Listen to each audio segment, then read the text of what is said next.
It was a regular evening, and my home needed a touch of newness. A few decor items, some groceries, and maybe a cozy blanket.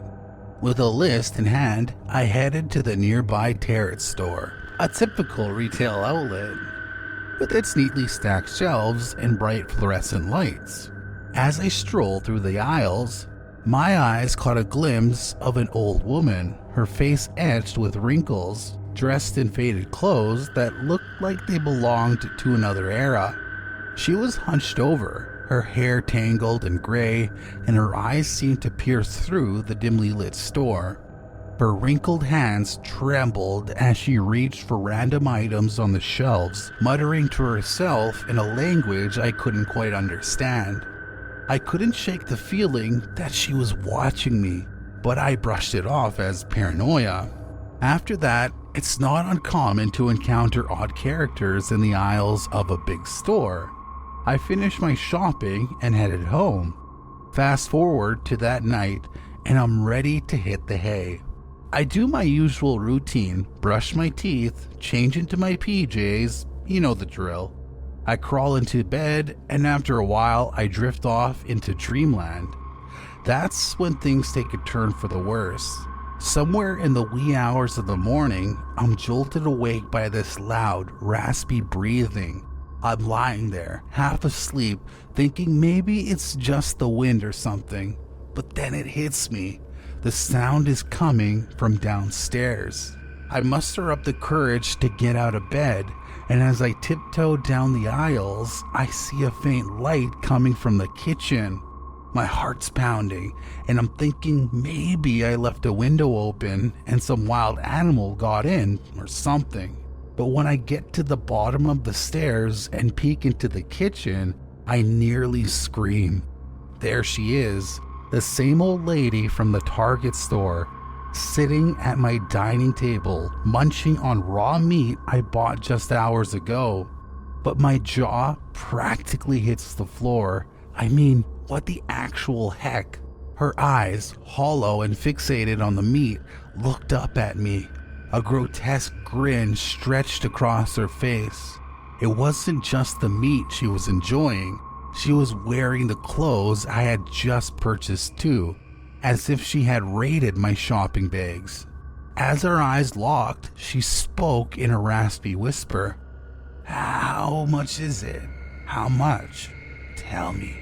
Tell me." The bizarre scene played out like a surreal nightmare. Without a second thought, I sprinted back upstairs, locking every door and window in a desperate attempt to barricade myself from this intruder. As I fumble for my phone, she's outside my door, whispering like some possessed demon. "I'll pay you for this. How much is it? Tell me. Tell me." Her voice keeps getting louder and more desperate, and I'm thinking, is this lady for real? With trembling hands, I dialed 911, my words stumbling out incoherently. "There's a woman outside my house. She's eating my food and wearing my clothes. Please hurry." As I waited for the police, the old lady stood outside my bedroom door, her whispers growing louder and more frantic. "I'll pay you for this. How much is it? Tell me." Finally, I hear the sirens in the distance, and the old lady bolts. She disappears into the night, leaving me trembling and confused. The police show up, and I spill the whole bizarre story. They search the area, but it's like she vanished into thin air. No trace of her, no sign of where she went. When I go back inside, I realize my belongings, the raw meat, and my Target clothes are all gone, vanished, just like that. One of the officers comes up to check on me, but then he tells me something that turns my stomach. This isn't the first time they've encountered the old lady. Apparently, she's been doing this for a while, breaking into people's homes, eating their groceries, and wearing their clothes. The police have been getting reports about her from all over town. It turned out that she had been reported missing months ago, and her description matched the unsettling figure that had invaded my home. The shock of realizing that the woman was not just a random intruder, but a missing person added a layer of horror to the already nightmarish experience.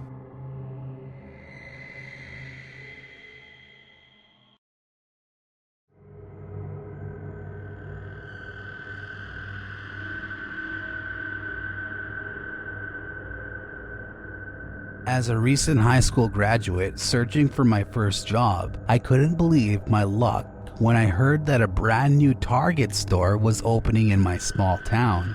Having always been a fan of the store, I immediately applied for a position and eagerly waited for a call back. A few days later, I received an email inviting me for an interview. Excitement coursed through my veins as I got dressed in my best attire and walked into the store, amazed by its pristine shelves and bright lights. The interview went well, and to my delight, I was offered a job on the spot. I gratefully accepted the position. My first night shift at Target was met with nerves and anticipation. The sun had set, casting an ominous glow across the parking lot as I clocked in and made my way to the cash counter. My co-workers for the night, Mia, greeted me with a warm smile, sensing my anxiety. She had been working there for a few weeks already and had become accustomed to the late-night ambience. The store was nearly empty, with only a handful of customers browsing the aisles. Mia assured me that nights at Target were usually calm and uneventful, but little did I know that the night held something peculiar in store for me. Around midnight, as I was organizing the shelves near the cash counter, a strange man caught my attention. He was alarmingly overweight, his head completely bald, and his eyes seemed to dart around the store like a predator hunting its prey. Though I couldn't help but feel uneasy, I dismissed it as mere prejudice and focused on my work. Minutes later, the man approached the cash counter, his steps heavy and deliberate. He stared at me with unsettling intensity. With a trembling voice, he asked if I could assist him in selecting bras and pants for his wife. Caught off guard, I reluctantly agreed, not wanting to lose a potential sale for the store. As we reached the lingerie section, the man said, "Well, I'm not entirely sure. Which ones do you think would fit her?" And then I replied, I can't answer that question, sir. It depends on the measurements." And then he replied, "Surely, as a young and pretty girl like yourself, you must have had an opinion on what looks good." Nervously, I replied, "Sorry, sir, but I'm here to help with any specific questions you have about the products." "Fair enough. What's your personal preference then?" he replied with a smirk. The hairs on the back of my neck stood on end, and a flood of discomfort washed over me. I managed to shake off his invasive questions and hastily recommended some options before excusing myself. Returning to the cash counter, I noticed Mia's concerned expression. She had overheard our conversation and was ready to intervene if needed. Grateful for her support, I confided in her about the man's inappropriate queries, afraid that he might become more aggressive or dangerous. After finishing my shift that night, I left the store feeling shaken and uneasy. Mia offered to walk me to my car, assuring me that she would accompany me until I safely arrived home. As we reached the car, I turned to thank her for the comfort she provided during that dreadful encounter, but to my shock, Mia's face bore a troubled expression. She softly uttered, "Listen, there's something you need to know.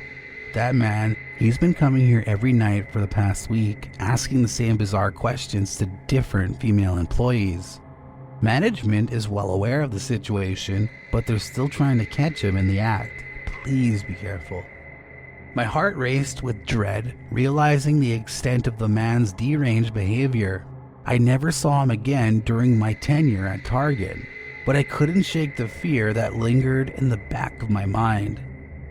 As the weeks turned into months, the haunting memory of that night continued to torment me. serving as a harsh reminder of the darkness that could reside in the most unexpected places.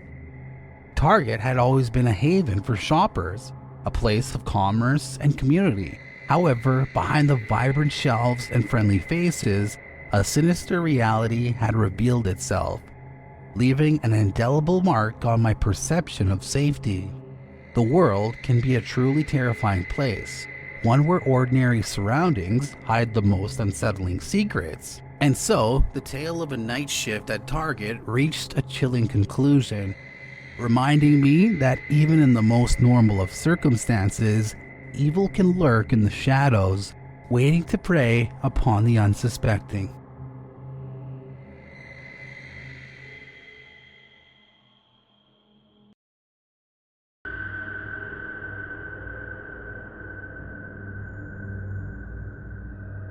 Home was always a sanctuary for me, a place where I felt secure and at ease. Little did I know that a seemingly ordinary trip to the local Target store would unravel a chain of events that would shatter my sense of security forever. It was a crisp autumn afternoon, and I, a 17-year-old girl with my penchant for fashion, decided to head to Target to update my wardrobe. The store was buzzing with activity as people hurriedly filled their carts with various items. I navigated through the aisles, picking out jeans, tops, and accessories that caught my eye. After gathering an armful of clothing, I made my way to the trial room section to ensure a perfect fit. As I entered the dimly lit corridor of the trial rooms, the air felt unusually heavy, and the low hum of fluorescent lights provided an eerie backdrop to the rustling of clothes. Shaking with unease, I chose an empty trial room towards the end and began trying on the selected outfits. The first few minutes were uneventful, and I felt a sense of relief as the familiar sound of clothes rustling against hangers filled the air. However, as I was changing into a pair of jeans, a soft, disembodied voice pierced through the silence. "You look nice." I froze, my heart pounding in my chest. The voice was unsettlingly close, yet there was no one else in the trial room with me. My breath was caught in my throat as I scanned the cramped space, my eyes darting from corner to corner. The voice seemed to echo, lingering in the air like a haunting whisper. Terrified, I hastily gathered my belongings and stumbled out of the trial room, my eyes darting to see the adjacent ones. To my bewilderment, they were all empty. Panic set in as I rushed to the security desk, desperately recounting the unnerving experience. The security guard, a middle-aged man with a stern expression, listened attentively to my account. He assured me that he would investigate the matter promptly, urging me to stay put in the store. I watched as he disappeared into the trial room section, radio in hand.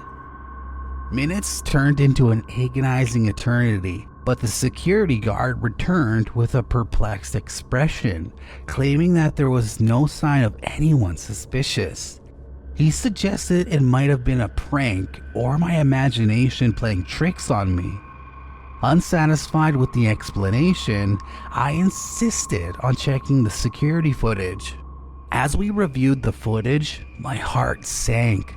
The cameras showed me entering the trial room alone, but there was no visual evidence of anyone else entering or exiting the adjacent rooms.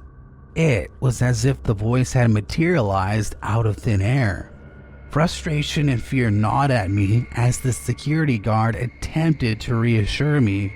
The store manager was summoned, and together we explored every corner of the trial room section, finding nothing amiss. The unsettling incident left me rattled, and I couldn't shake the feeling that I was being watched. Days passed, and the memory of the mysterious voice lingered like a ghostly presence. I hesitated to visit Target again, but the allure of a sale drew me back. As I cautiously browsed the aisles, I couldn't shake the sense of being observed. The paranoia grew until I reached the trial room section. In the midst of clothes and hangers, I discovered a hidden door concealed behind a row of dresses. The door creaked open, revealing a narrow passage that led to a series of hidden rooms. As I delved deeper into the hidden chambers, a dim light illuminated the space. My heart raced as I stumbled upon a makeshift surveillance room. The walls were lined with monitors displaying footage of the trial rooms. Shock and horror gripped me as I realized the extent of the invasion of privacy. The unseen spectator had been watching unsuspecting patrons for who knows how long. My mind raced with questions, but before I could react, the monitors flickered and the voice that had haunted me before echoed through the hidden room. You look nice. I recoiled in terror, the jump scare catching me off guard. The realization struck me like a lightning bolt. The unseen spectator wasn't just a disembodied voice. It was a person who had been spying on customers for their own twisted pleasure. Summoning every ounce of courage, I fled the hidden room, determined to expose the perpetrator. I alerted the store manager and security, leading them to the hidden door as we confronted the dark foyer. The unseen spectator turned out to be an employee, someone who had exploited the hidden surveillance system for personal satisfaction. Shock and disbelief painted the faces of the store staff as the employee was apprehended and handed over to the authorities. The unexpected reveal twisted the narrative from a supernatural encounter to a chilling reality, the violation of privacy within the confines of a seemingly ordinary store. The incident sent shockwaves through the community, prompting a reevaluation of security measures and privacy protocols in retail establishments. Despite the arrest of the perpetrator, a lingering fear persisted. The unsettling feeling that someone could be watching, even in the most mundane places, left a lasting mark on my sense of security. The trial room, once a place for personal reflection and decision-making, now harbored a sinister history that would forever taint the innocence of a routine shopping trip.